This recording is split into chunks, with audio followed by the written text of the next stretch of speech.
नमस्कार। उत्तराखंड समाचार में आपका स्वागत है। मैं कनक बिष्ट। सबसे पहले मुख्य समाचार। उत्तराखंड में पंचायतों की मजबूती के लिए सरकार करा रही केरल और हिमाचल मॉडल का अध्ययन। देहरादून में विभिन्न राज्यों के पंचायत प्रतिनिधियों की कार्यशाला में बोले मंत्री सतपाल महाराज।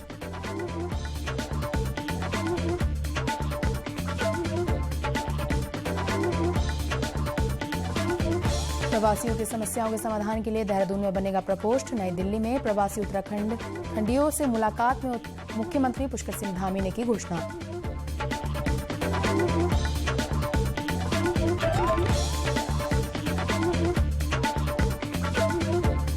पर्यटन पुलिस के जवानों को चारधाम यात्रा की तैयारियों के तहत दिया गया प्रशिक्षण। 6 दिवसीय प्रशिक्षण के समापन पर बोले डीजीपी अशोक कुमार। पर्यटकों और तीर्थयात्रियों की मदद के लिए किया गया है पर्यटन पुलिस का गठन।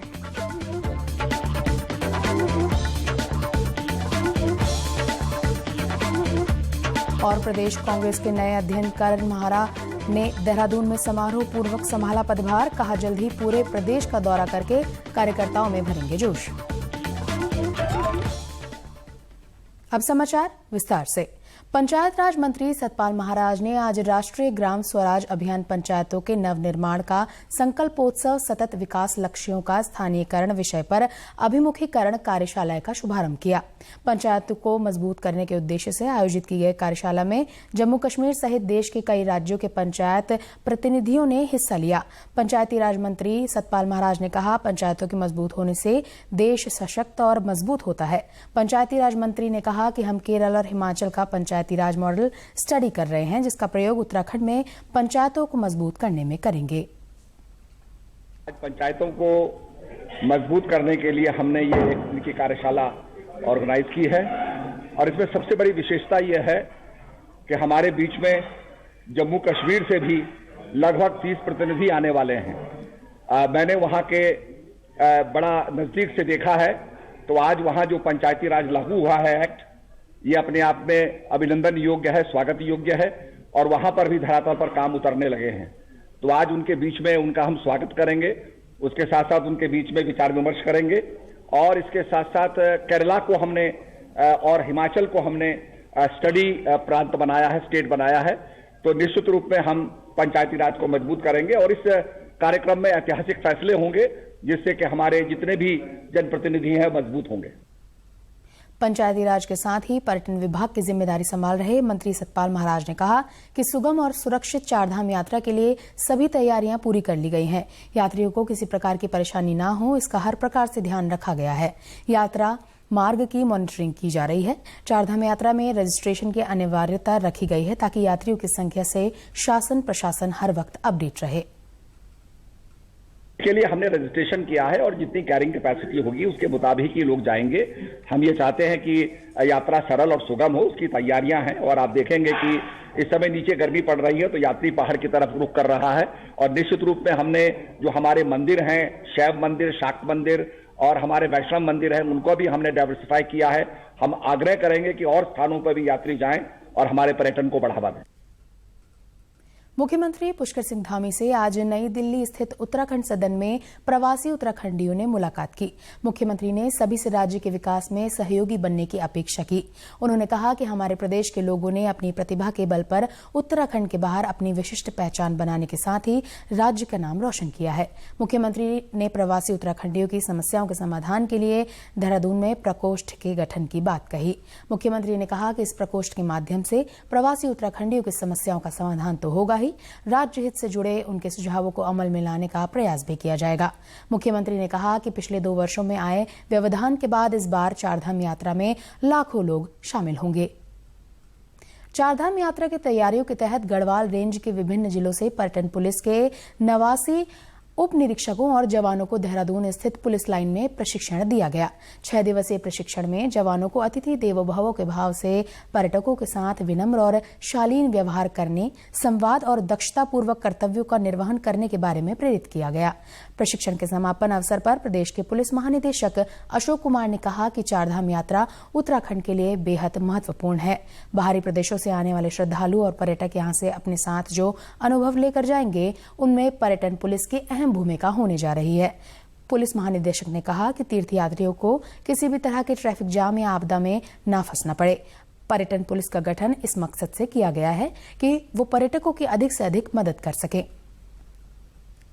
चारधाम यात्रा की के संबंध में जो माननीय मुख्यमंत्री जी की बैठक हुई थी, उसमें भी एक इस तरह की एक मंशा व्यक्त की गई थी कि पुलिस का रोल इस तरह की पुलिस क्रिएट करें हम, जिससे जो है टूरिस्ट फ्रेंडली हो। जो तो उसी अवधारणा के चलते हमने टूरिस्ट पुलिस का वो जो है दोबारा से रिवाइव करने का निर्णय लिया है और इनको एक सप्ताह का प्रशिक्षण दिया है। कुछ इनमें पुराने कोर्स किए हुए हैं, कुछ नए हैं और उनको बेसिक सॉफ्ट स्किल से लेकर के बेसिक इंग्लिश की स्किल से लेकर के कम्युनिकेशन स्किल से लेकर के टूरिज्म के बारे में पूरा उनको जो है कोर्स कराए गए हैं।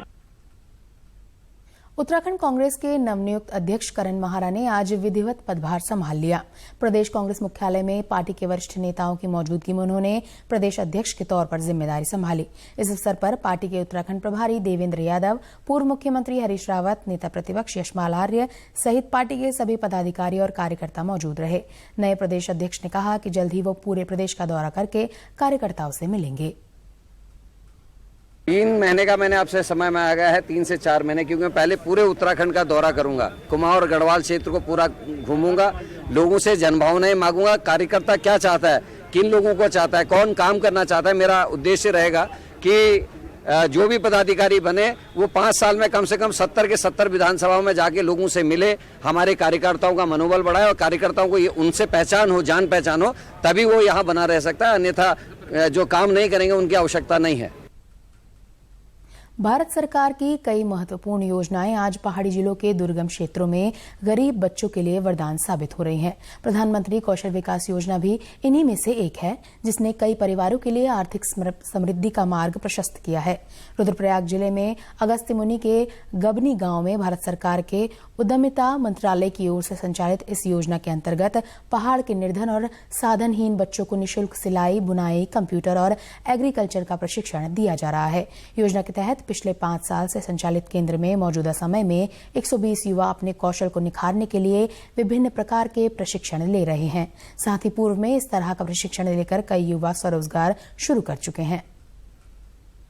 यहाँ पे अलग अलग कोर्सेज रखे गए हैं सरकार के द्वारा, जैसे कि एग्रीकल्चर हो गया और फ्रंट ऑफिस हो गया, ये डीडीओ, जैसे कि हमारा DDO domestic data entry operator, और सिलाई का हो गया, और ऊपर आगे जो ऊपर सेवा है वहाँ हमारा स्वेटर बुनाई वगैरह ही। मैंने सिलाई सीखी है और यहीं की ट्रेनर हूँ अब।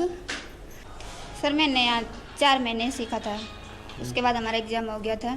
मैंने एक कोर्स और किया था यहाँ से एग्रीकल्चर का, उसका भी सर्टिफिकेट आया था। अभी मैं पिछले 4-5 साल से केंद्र है, पिछले 2-3 साल से जब तक कोविड चला है, थोड़ा कोविड के टाइम पे स्थिति थोड़ी हुई है, बट उसके बाद हमने नए कोर्सेज को स्टार्ट किया भी। और मैं पहले हमारा ऑर्गेनिक फार्मिंग बच्चों को सिखाई जा रही है।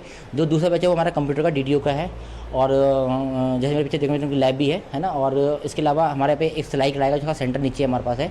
इसके अलावा हम बच्चों को यहाँ पे ना हम लोग एक सामने हमारा ऑफिस है जहाँ पे हम बच्चों को स्वेटर बनाना सिखाते हैं, मशीनों के थ्रू, है ना। तो ये कुछ कोर्सेज अभी चल रहे हैं हमारे।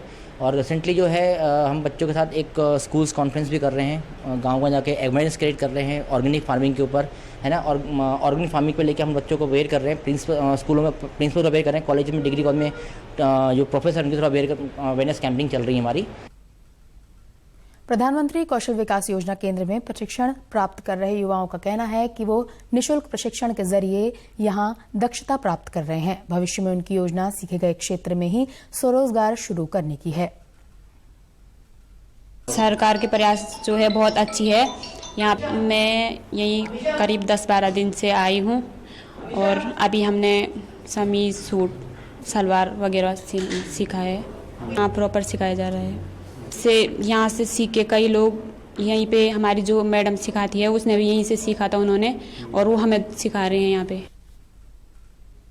अल्मोड़ा जिले के जंगलों में आग की घटनाएं कम होने के बजाय लगातार बढ़ रही हैं।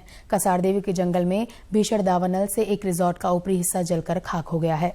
इस रिजॉर्ट में 30 पर्यटक रुके हुए थे, लेकिन घटना दोपहर के वक्त होने के कारण किसी तरह की जनहानि नहीं हुई। आग को काबू पाने के लिए फायर सर्विस की 3 गाड़ियों को 3 घंटे से भी ज्यादा समय तक जूझना पड़ा।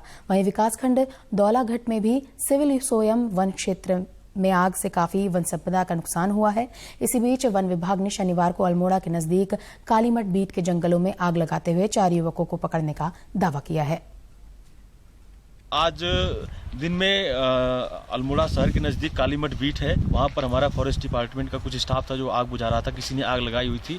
आग बुझाते वक्त उन्होंने देखा कि चार लड़के जो है वो आग लगा रहे हैं, तो उन 4 लड़कों को पकड़ा गया है और उनके खिलाफ विधिक कार्रवाई की जा रही है। सख्त कार्रवाई की जाएगी।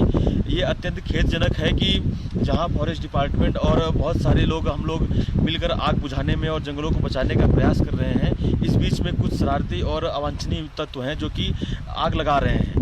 मेरा सभी से निवेदन है कि जंगलों में आग न लगाएं। यदि उनके आसपास कोई आग लगाता है तो उसको रोकें और तत्काल इसकी सूचना फॉरेस्ट डिपार्टमेंट को दें, क्योंकि जो भी हमारे यहाँ अल्मोड़ा में आग लग रही है या उत्तराखंड में आग लग रही है, ये प्राकृतिक नहीं है। ये किसी न किसी आदमी द्वारा या किसी शख्स द्वारा लगाई जा रही है, या तो वो गलती से ना जानकर लगाते रहे हैं, आग आगे बढ़ जा रही है उनके खेतों की या उनके कूड़े जलाने की आग, या फिर वो जानबूझकर लगा रहे हैं। उत्तराखंड समाचारों में बस इतना ही। नमस्कार।